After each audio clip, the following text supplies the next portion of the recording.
All right, so some of us believe that husband and wife should have a joint account or a financial intimacy. A lot of people believe that. Personally, I believe that. I don't know about you, but I believe that husband and wife who live together and the both of them are working should have. This is how I say it. The economy of the world is very bad now. The economy is very bad globally, not just in any part of the country. Globally, the economy is not very, very friendly at this time. So it becomes even more important for husband and wife to team up financially in whatever they are doing to have some level of, financial intimacy and oneness so that they're able to handle what is facing them. I personally believe that if you don't have transparency in that area, in the area of finances in marriage, that marriage will face a lot of challenges. If there is no financial transparency in marriage, the marriage will face a lot of challenges, because I don't see why you say you love somebody and the person doesn't know where you keep your money and what you do with your money.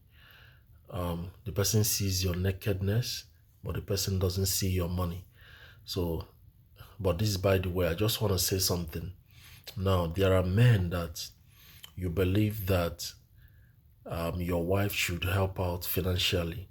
You believe that your wife should go to work so she can help out with the financial responsibilities in the house, right? Which is good, because she's a helper. She's supposed to work with you. Okay. Where I have a problem with some men is when a man, when your wife is working hard and you are the person in charge of the finances, let's say that she trusts you with the money that she's making, probably you are the person that is managing the finance in the family, you know. Some women tend to trust their husband to manage the family finance. So, but some men, what I notice that some men are not honest when it comes to that. And that is not very nice. That a woman will work hard to team up with you, to save money with you, and you withdraw money from the family account or joint account without her consent, or probably you are using the money to do some investment and you are not carrying her along, you know, you know, probably you are building a house somewhere or establishing a business and you are not carrying her along. I feel like if her money is there, yes, the money belongs to the both of you, but if her money is part of what you are using for the investment or whatever you are doing, you should carry her along. She should know what is going on. Show her that respect. She's a human being. So let her know that the money she's making, this is where it's going on. We are building 3-story building in Nigeria. You show her the pictures, you show her the video. Sometimes you travel with her to see whatever investment you are making with the money. If the money the both of you are making, you use it to buy land. Some people believe in buying land and fencing it. Sometimes, you know, take her along with you to go and see the land. Show her the papers and let her see that the paper bears the name of both of you. That is not just in your name that you are doing things. I don't even see why a, a married person will be making investments and not carry their spouse along. You see, I find that very deceptive if as a husband, as a wife, you are making an investment somewhere and your spouse doesn't know about it. I find it very, very deceptive, manipulative, and that's not good at all. That's not very good. It's not nice. That's not good. For security reasons, there are things we should do better. You know, you see, I've done a video several times on this. Those of you that hide your phone from your husband or your wife, why do you even hide your phone? You see, I hate secrets in marriage. I hate it. You know, when you are hiding that phone, why are you hiding it? This is a question I've been asking. Nobody has answered this question. And I keep asking, that phone you are hiding from your husband or from your wife, why are you hiding that phone? Why? Why are you at night? This person is seeing your nakedness. Maybe you want to shower or you want to go to bed and you are changing your clothes. The person is seeing your nakedness and the person is not seeing your money. The person is not seeing your phone. You are using a password that cannot be accessed.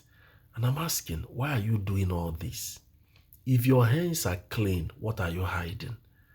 You leave the house, you are going somewhere, and you don't tell your wife, you don't tell your husband.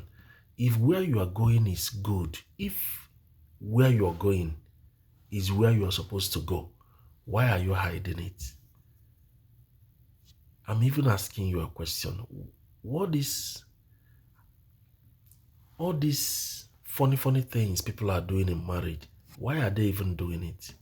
You know, sometimes you see the youths of this generation, some of them don't want to marry.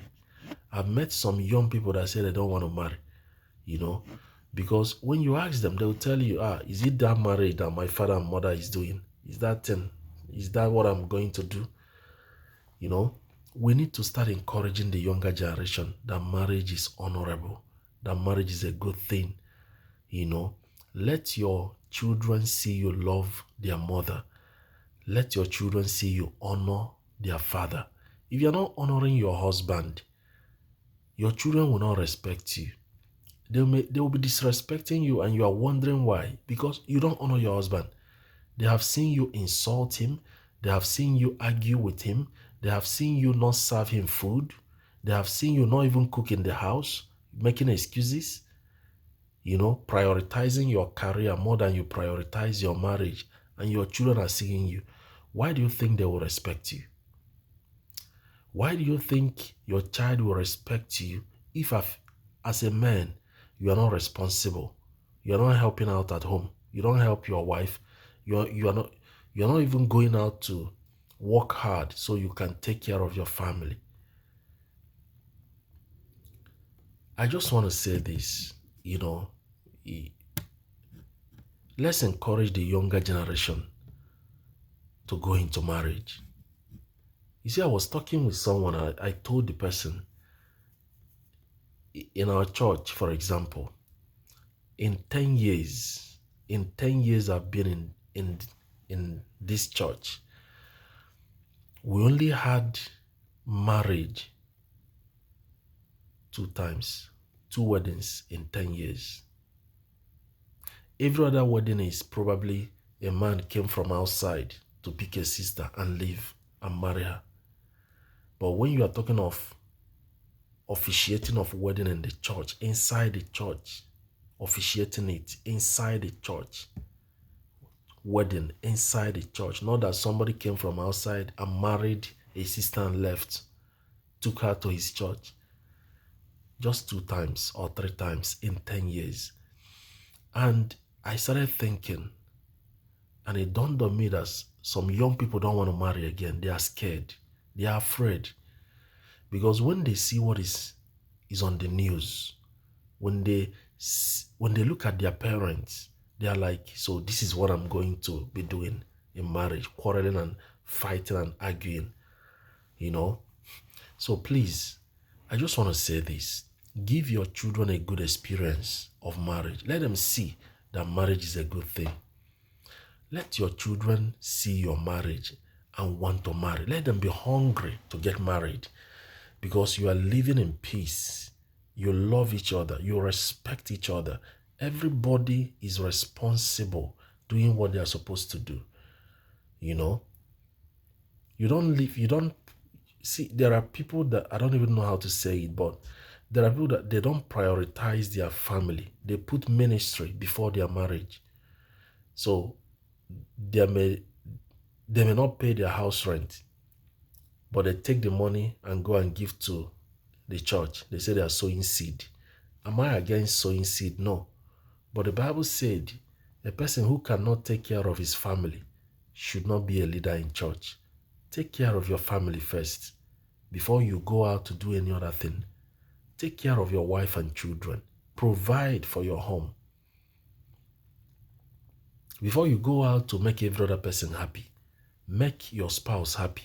Make your children happy. Make your family a beautiful place to be. As a wife, if there's no food in it, I believe that a man should help out in the house, but a woman is the homemaker. A woman is the homemaker, I believe that, of course, men should be helping, but it's the woman that will set the atmosphere and make the home a pleasant place. The Bible said, a wise woman builds her house. A foolish woman tears her house down. So it's the woman that's the homemaker. You as a woman, there's no food in the house, and you say you're going for prayer meeting. Are you out of your mind? Are you out of your mind? There's no food in the house. At that point, prayer is not important. Food. Make food. Stay back and make food. Why are we not prioritizing? People should learn how to prioritize. Know what is important. First, your family first. Before you start taking care of your extended family, take care of your own children. Before you start paying school fees for every other person outside, giving scholarship, so they will say you're a good man, take care of your wife. There was something I posted yesterday. I said, when you were getting married, some of you, they told you don't marry that person. You say, no, I'm in love. He's the man for me. God said he's the one. Fine, we allowed you, right? And you got married. You went to the altar, you say, yes, I do. In sickness and in health, yes, I do. In death and in whatever, yes, I do. Now it's time to do. You better do. Do what you're supposed to do. You said you will do, right? That in every situation you will do. Okay, you're supposed to do now. Why are you shying away from your responsibilities? Ordinary phone you can't keep in the bedroom with your spouse and go to the kitchen. Why are you carrying the phone around in the house? Why are you carrying phone around in the house? Why would you even put a password that your spouse doesn't know? Why? My question is why? You say you are faithful, right? You say you are not cheating. You say there is nobody you are talking with. You say there is nothing you are hiding. Okay, why are you guarding your phone? Why are you protecting your phone? If there is nobody you are talking to, why are you protecting your phone? Why? You that will be somewhere and your wife will call you on phone. You say, oh, there is network, no network, I can't hear you, and you off the phone. Who are you cheating? Who are you trying to deceive? If you don't want to marry somebody, please pack and leave. It's as simple as that. If you are tired of that marriage, pack and leave, and don't make life miserable for someone. Don't make life miserable for somebody. If you don't want the marriage, pack and leave. Nobody's begging you. But don't make life miserable for another person. People go to work and they go through stress. They are coming home to rest. Your spouse is coming home to rest. Is it what rest means? That person wants to come home to take shower and eat good food and rest and have peace. But when they come back, you'll be nagging, you'll be quarreling, you'll be arguing, you will set the whole place on fire. So sometimes the person will just do overtime. You see, they will do 16 hours. They will get a second job. So they will be staying away from you.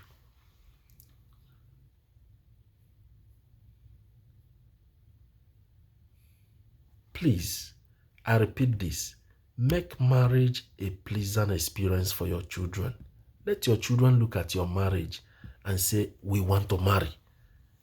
Let them look at your marriage and be hungry to get married.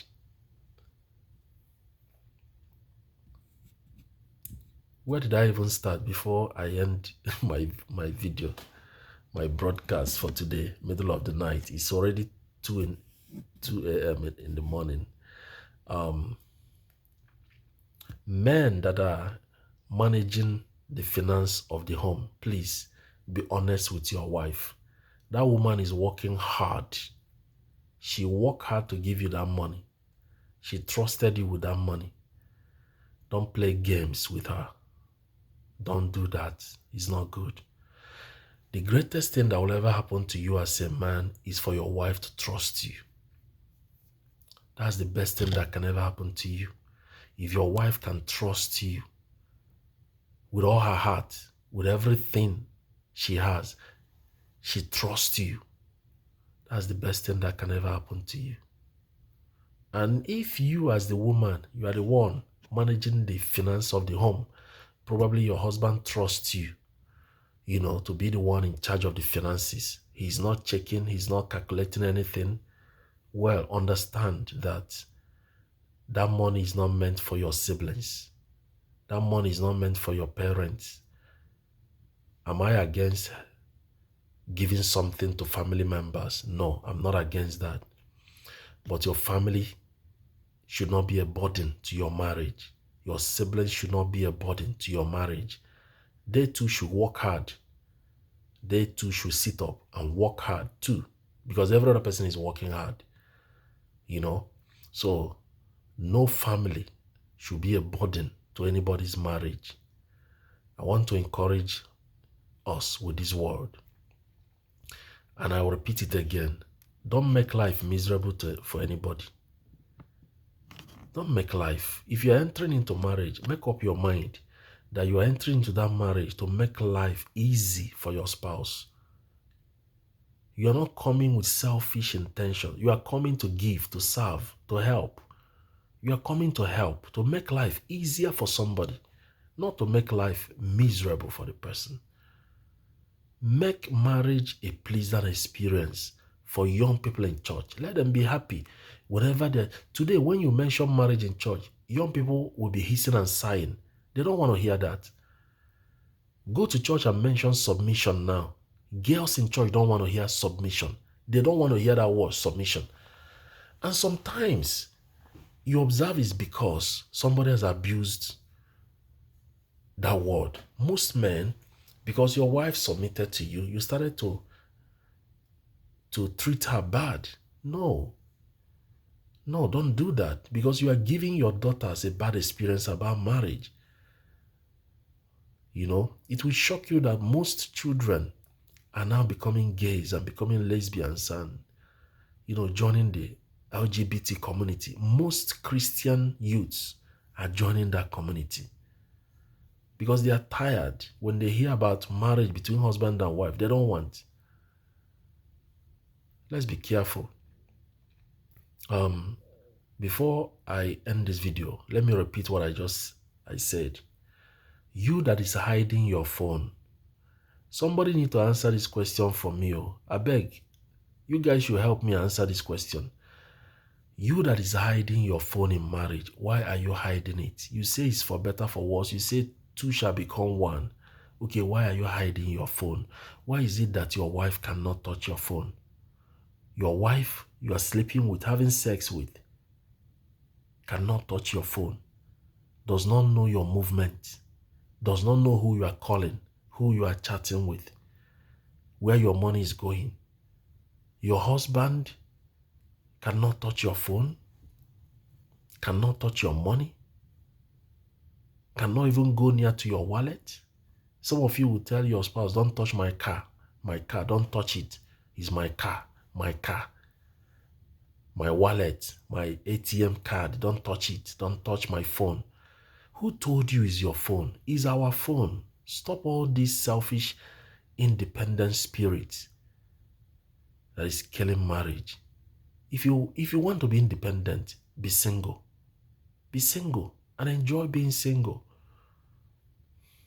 But if you want to marry, then you have to lay down your it means that somebody will ask you where are you going? Of course, they are not supposed to ask you. You should tell them where you're going. You should let your wife know where you are part time. Your husband should know where you are part time. Not that the person will call you and say, honey, where are you? Your spouse should not call you to ask you, honey, where are you? They shouldn't ask you that question. They should know where you are. If you're at work, they should know my wife is at work. When I used to work night shift, one woman called and she said, oh, can I talk with my husband? She called the hospital line and we told her, your husband is off. He's not working this night. She said, but my husband said he went to work. We said, no, your husband didn't come to work. Oh, he went somewhere. Oh. So for those of you that will branch somewhere to see a girl and you tell your wife you went to work, that's why I don't like night shift. I don't like it because things happen night shift. You know, I've seen married people messing up in night shift, sneaking from one restroom to another, you know, doing some funny things. Somebody that has a wife in the house or a husband in the house, you say you are doing night shift. Meanwhile, you are having sex in the car at the parking lot, deceiving yourself. I just want to say this. If you want to marry, give your spouse the best experience. If you don't want to marry, I beg, stay single. Don't come and make life miserable for somebody. If you don't want to marry, stay single. Enjoy your singleness. There are single people that are happy, very, very happy. Enjoy. Some of them have cat, they have dog. They just have cat and dog, and they are happy. But if you brought somebody into your life to make the person's life miserable, then you are wicked. You are very wicked. It's not good. You should team up with your spouse and make this life easier. Things are already hard. The economy is already hard. The gas, most of you buy gas and fuel, right? Those in Africa, you call it fuel. In America, we call it gas. You see how much gas? My house rent here, do you know how much I pay? Do you know how much I pay for rent? It's crazy. Crazy. Life is already hard. So don't come and make life miserable for another person. If you want to marry, please tell yourself, I'm coming to make life easy for this person. I'm coming to help. I'm coming so that this life will be easier for this person. Because some people have to go to work and go to school, and they are yours, a husband, and you also a wife. So many things to do, multitasking. That's why most people abroad are suffering high blood pressure. A lot of them, heart attack, stroke, because they are working hard to meet all these demands. Please, I want to encourage us. This video is already long. I want to encourage us, make life easy for your spouse. Please, make it easy. Don't make it miserable and frustrating again. When you come home, help out. Go to the kitchen and help out. You went to work, fine. That person also went to work. Let the person in the house prepare. You see, when I came into this country, the couple that I lived with, I learned something from them. And I will never forget that couple. You know, during the weekend that they are not working, both of them will cook everything they will eat for the week. They have children. They will cook everything. The man can make soup. The woman can make stew. So each of them, you know, the man is very good with cooking soup. The woman can make stew. I'm not saying that You as a man, if you don't know how to cook, that you must cook, but at least help out. Just help out. Do something, help out. Because that woman is also going to work. So she can help you. So help her too at home. Please, make life easy for your spouse. Life is already hard. Make it easy for your spouse. You come home, you won't talk to your spouse, you won't say a word, you just shower and go to bed. Are you crazy? Are you out of your mind? Why are you in that house? Pack your things and leave if you don't want to stay. It's as simple as that. Why are you creating a toxic atmosphere for everybody? If you don't want to stay in that marriage, pack and leave. We're not begging anybody to stay, but don't make life miserable for somebody. God bless you.